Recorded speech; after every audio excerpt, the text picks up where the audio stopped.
दोस्तों एक बार कल्पना कीजिए कि भारत के पास न्यूक्लियर वेपन्स नहीं हैं और इसके बाद 2024 का इलेक्शन हो रहा है जिसमें प्राइम मिनिस्टर मोदी कैंडिडेट हैं, उनके अलावा राहुल गांधी कैंडिडेट हैं, केजरीवाल जी कैंडिडेट हैं और इस तरह के कई सारे और कैंडिडेट हैं। इनका इलेक्शन कैंपेन चल रहा है और सडनली कैंपेनिंग के दौरान एक कैंडिडेट ये कह देता है कि भारत के लोगों को घास की रोटी ही क्यों ना खाना पड़े, भूखे पेट ही क्यों ना सोना पड़े, लेकिन हम लोग न्यूक्लियर वेपन्स जरूर बनाएंगे। अगर इस तरह का स्टेटमेंट कोई कैंपेनिंग के दौरान दे देता है तो क्या आप उसको वोट देंगे? नहीं देंगे ना। उसकी जमानत जब्त हो जाएगी, उसके जितने भी कैंडिडेट इलेक्शन लड़ रहे होंगे उन सभी की जमानत जब्त हो जाएगी और इसी को कहते हैं सभ्यता। समझ रहे हैं आप?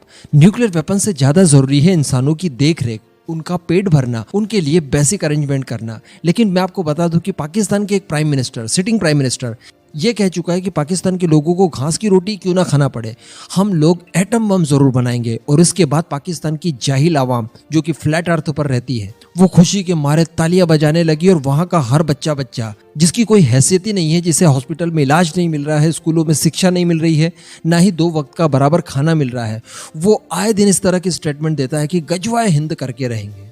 बताइए, लड़के लिया पाकिस्तान, हंस के लेंगे हिंदुस्तान, इस तरह के नारे यहाँ पर लगाए जाते थे। तेरा बाप यहाँ छोड़कर गया था कि तेरी माँ?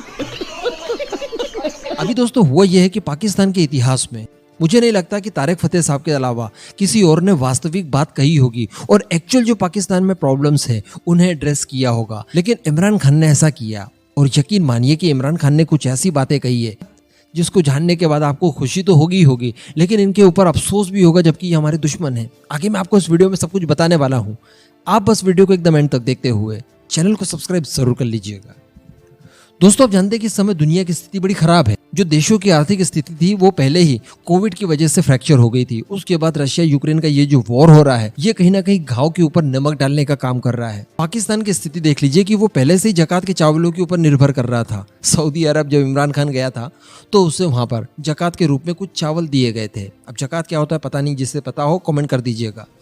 ऐसी परिस्थिति में भी उन्होंने भारत के खिलाफ षड्यंत्र रचने नहीं छोड़े और भारत के खिलाफ लगातार आतंकवादी साजिशें करते रहे, ये सोच कर कि हम लोग एक दिन कश्मीर को ले लेंगे, भारत को तोड़ देंगे, गजवाए हिंद कर देंगे। लेकिन इस बीच इनकी आर्थिक स्थिति इतनी ज्यादा खराब हो गई कि अब इनसे समेटते नहीं बन रहा है। किसी जमाने में वो जो ब्रदरहुड वाली बात थी ना, उसके चलते इन्हें बहुत एडवांटेज था।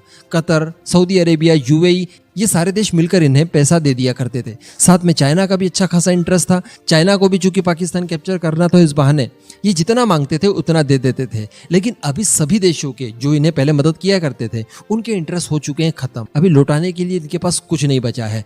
कहने का मतलब इस समय कोई भी देश जो इनका सगा संबंधी किसी जमाने में हुआ करता था वो लोग इन्हें लोन देने से इनकार कर चुके हैं। ऐसी परिस्थिति में ये लोग अपना देश चलाएं तो चलाए कैसे? इसके लिए ये लोग IMF की शरण में गए।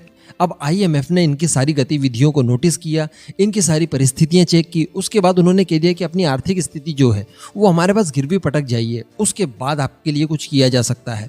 यानी हम लोग जिस तरह की रूल्स एंड रेगुलेशंस आपके लिए सेट कर देंगे, आपकी अर्थव्यवस्था उसी के आधार पर चलनी चाहिए। और जो उनका मापदंड है वो बड़ा भयानक है, उसको पाकिस्तान फॉलो नहीं कर सकता और अगर करेगा तो पाकिस्तान टूट जाएगा 3 टुकड़ों में। और यही बात कही है इमरान खान ने।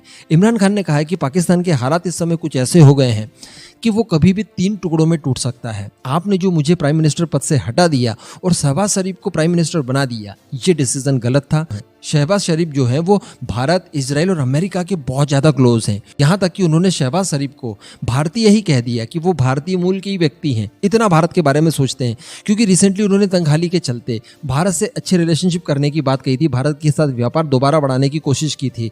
रिसेंटली हमको ये भी खबरें मिली थी कि इजराइल के साथ इन लोग कोई साठगांठ कर रहे हैं ताकि वहां से भी रिलेशनशिप सुधरे, क्योंकि ऑब्वियसली अमेरिका का प्रेशर है और अमेरिका के प्रेशर के बाद ही इमरान खान को हटाया था। इसलिए इन 3 देशों के खिलाफ वहां के लोगों में जबरदस्त इन्होंने सेंटीमेंट भड़का दिए हैं। वैसे इन 3 देशों से पाकिस्तान के लोग बहुत नफरत करते हैं और ऐसी बातें करके इमरान खान ने उनका गुस्सा और भी बढ़ा दिया। साथ ही उन्होंने ये कह दिया कि पाकिस्तान के 3 टुकड़े तो होंगे, इसी के साथ साथ हमारे हाथ से हमारा एटम बम भी चले जाएगा। वैसे ये थ्योरी काफी पुरानी है, कई भारतीय भी चाहते थे कि पाकिस्तान को 3-4 टुकड़ों में तोड़ दिया जाए, सिंध प्रांत को अलग कर दिया जाए, बलूचिस्तान को अलग कर दिया जाए और पंजाब को अलग कर दिया जाए। ऐसी परिस्थिति में पाकिस्तान पूरी तरह से बर्बाद हो जाएगा और वो भारत के खिलाफ उतना बड़ा खतरा साबित नहीं हो सकता।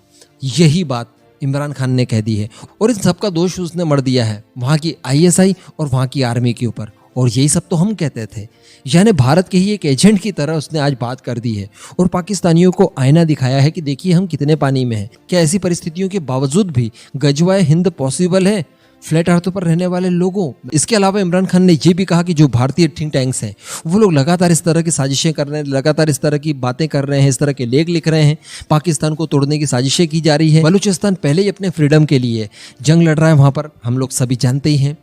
तो इमरान खान का यही कहना है कि आप लोगों ने जो मुझे हटा दिया उसके बाद पाकिस्तान की और ज्यादा बदहाल स्थिति हो जाएगी, और बदहाल स्थिति जब अपने हद तक पहुंच जाएगी उसके बाद पाकिस्तान के आम लोग विद्रोह छेड़ देंगे और सारे अपने अपने प्रोविंस में बंटना चाहेंगे, और इस तरह से पाकिस्तान के 3 बंटवारे हो जाएंगे। और उसके बाद इंटरनेशनल कम्युनिटी इनके ऊपर प्रेशर बिल्डअप करेगी कि अपने न्यूक्लियर वेपन्स भी आप सरेंडर कीजिए, एंड होना ही चाहिए ये सारी चीजें। तो इस तरह की चीजें कुछ सामने निकल कर आई है, इसलिए दूसरों के लिए गड्ढा कभी मत खोदिए। याद रखिए उसमें सबसे पहले आप ही गिरेंगे। जय हिंद।